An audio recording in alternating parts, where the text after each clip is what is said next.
Halo teman-teman semua, apa kabar? Semoga teman-teman selalu sehat dan bahagia. Terima kasih sudah kembali lagi di channel aku.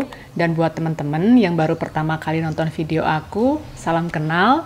Nama aku Maria, dan ini adalah channel aku Breakfast with Lucas. Di channel ini aku suka membahas topik seputar minimalisme, gaya hidup sederhana, dan bersahaja.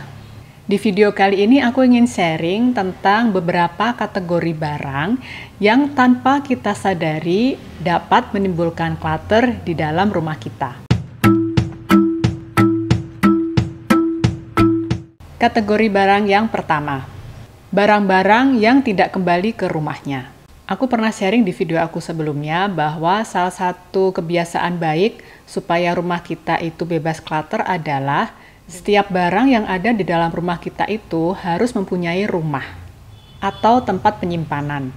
Tempat penyimpanan untuk barang-barang ini memudahkan kita mencari barang tersebut dan juga supaya rumah kita jadi terlihat lebih rapih dan terorganize. Sayangnya, terkadang barang-barang yang sudah kita tata di dalam kotak-kotak atau storage itu tidak pernah kembali ke rumahnya. Alias yang punya barang itu suka lupa atau teledor aja gitu, naruh barang sembarangan dan tidak mengembalikan ke kotaknya. Contoh sederhana aja, charger laptop. Terkadang kita hanya mencabut colokan yang di laptop, tapi tidak mencabut colokan yang di stop kontak. Cara mencegahnya sebetulnya sederhana. Kita harus disiplin dan tertib untuk mengembalikan barang yang sudah kita pakai ke kotaknya masing-masing atau ke tempat yang sudah kita tentukan. Kategori barang yang kedua, barang yang sifatnya gratisan. Barang gratisan di sini contohnya souvenir nikahan, bonus dari pembelian produk, atau bahkan kado ulang tahun. Apalagi kado ulang tahun, terkadang kita tuh jadi kayak, aduh sayang ya kalau kado ini nggak dipakai, atau sayang ya kalau dibuang atau dikasih ke orang gitu. Cara paling simpel untuk mencegah kategori barang seperti ini masuk ke dalam rumah kita adalah kita harus menolaknya meskipun itu spark joy, kalau kata Marie Kondo, untuk diri kita. Kategori barang yang ketiga adalah pilahan sampah rumah tangga. Kalau teman-teman sedang concern dengan yang namanya memilah sampah atau mulai mengurangi sampah, pasti teman-teman menemukan jenis clutter seperti ini. Memilah sampah itu memang baik, tetapi terkadang jika kita hanya mengumpulkannya saja tanpa menyingkirkan atau mengirimkannya ke bank sampah, itu juga berpotensi menjadi clutter di dalam rumah kita. Cara mengatasi clutter pilahan sampah ini cukup sederhana. Paling tidak kita seminggu sekali bisa mengirimkan pilahan sampah ini ke bank sampah, sesuai dengan kategori masing-masing. Dekorasi rumah yang berlebihan. Dekorasi rumah di sini termasuk salah satunya patung, lukisan, atau vas-vas bunga yang biasanya kita letakkan di atas permukaan, entah itu meja, atau nakas, atau rak-rak, yang sebetulnya berpotensi untuk dikerebutin debu dan membutuhkan banyak waktu untuk membereskannya atau membersihkannya. Terus rumah kita nggak boleh ada dekorasi? Tentu saja boleh dong. Dan kalau teman-teman memang ingin mendekorasi rumah, sebaiknya selalu diingat prinsip safety-nya. Kategori barang yang kelima adalah sentimental items atau benda kenangan.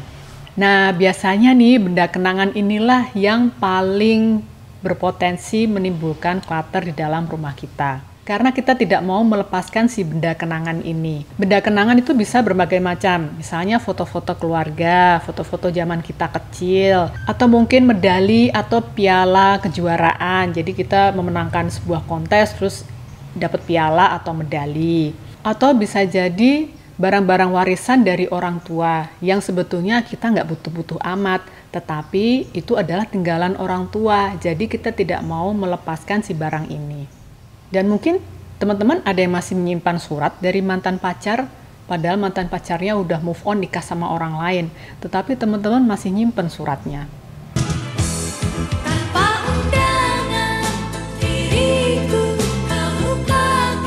Cara mengatasi benda-benda kenangan ini sebetulnya cukup simpel. Kita cukup memasukkan barang-barang atau benda-benda kenangan yang tidak mau kita singkirkan ini ke dalam kotak. Kemudian kita simpan di dalam lemari. Anggap saja itu seperti time capsule gitu. Jadi kita kasih tenggat waktu untuk si benda kenangan ini. Misalnya 3 bulan, 6 bulan, atau setahun. Jika ternyata dalam kurun waktu yang sudah kita tentukan ini, kita tidak terngiang-ngiang dengan si benda kenangan ini, mungkin sudah saatnya benda kenangan ini kita buka kembali dan kita pikirkan lagi bagaimana nasib dia berikutnya. Apakah akan didonasikan atau mungkin akan dijual. Kategori barang yang berikutnya adalah just in case items. Menurut aku just in case item itu hanya ada satu macam, yaitu emergency kit.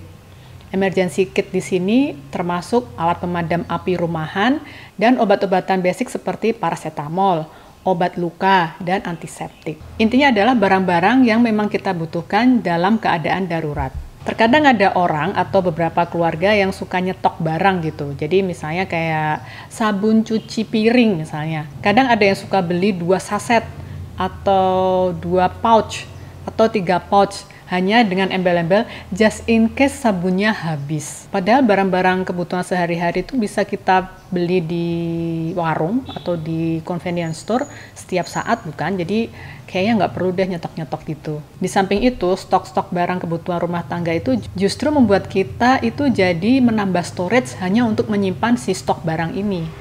Kategori barang yang berikutnya adalah barang-barang yang mempunyai sifat suatu saat nanti. Aku menyebut barang-barang ini adalah barang-barang suatu saat nanti karena aku sendiri juga mempunyai barang seperti itu. Barang-barang seperti ini biasanya adalah barang-barang yang terlanjur kita beli, tetapi karena satu lain hal, penggunaan barangnya itu jadi tertunda. Kayak contohnya nih, setahun yang lalu aku membeli sepasang sepatu lari, kembaran sama suamiku. Karena kami berdua memang berniat mau rutin lari pagi. Sebulan setelah sepatu itu dibeli, pandemi terjadi. Secara otomatis, sepatu itu tidak pernah aku gunakan selama setahun lebih, setahun sampai sekarang ini, sepatu itu masih ada di dalam kotaknya dan masih ada price tag-nya. Kemudian jenis-jenis barang seperti ini salah satunya adalah barang-barang yang berkaitan dengan hobi. Hobi yang dulu pernah kita lakukan, tetapi sekarang sudah tidak kita lakukan. Menurut aku, kita berhak untuk memberikan second chance untuk barang-barang ini. Mungkin beri waktu sekitar 3 bulan lamanya, apakah kita akan menyentuh si barang ini dalam waktu 3 bulan ke depan. Jika ternyata barang-barang ini tidak kita sentuh sama sekali, mungkin saatnya kita untuk mendonasikan atau menjual barang-barang ini. Kategori barang yang terakhir adalah single use items, atau barang-barang yang hanya mempunyai fungsi satu macam saja. Biasanya ini terjadi di area dapur yang aku temui ya, karena aku sendiri kan suka ada di dapur. Jadi aku suka menemukan misalnya ada alat khusus untuk menumbuk kentang. Emang seberapa sering sih aku bikin mashed potato gitu kan? Atau alat pembuat mie. Seberapa sering sih aku bikin mie sendiri dibandingkan dengan membeli mie yang udah jadi? Cara mencegahnya sebetulnya sederhana aja. Mungkin kita bisa mempertimbangkan untuk meminjamnya saja. Pinjam dari tetangga juga boleh loh. Atau pinjam dari saudara. Barang-barang yang aku sebutkan tadi beberapa masih ada yang nangkring di rumah aku. Jadi aku sendiri masih punya PR untuk menyelesaikan dinamika perklateran barang di rumah ini. Sekian video dari aku, semoga memberikan inspirasi ya. Sampai jumpa.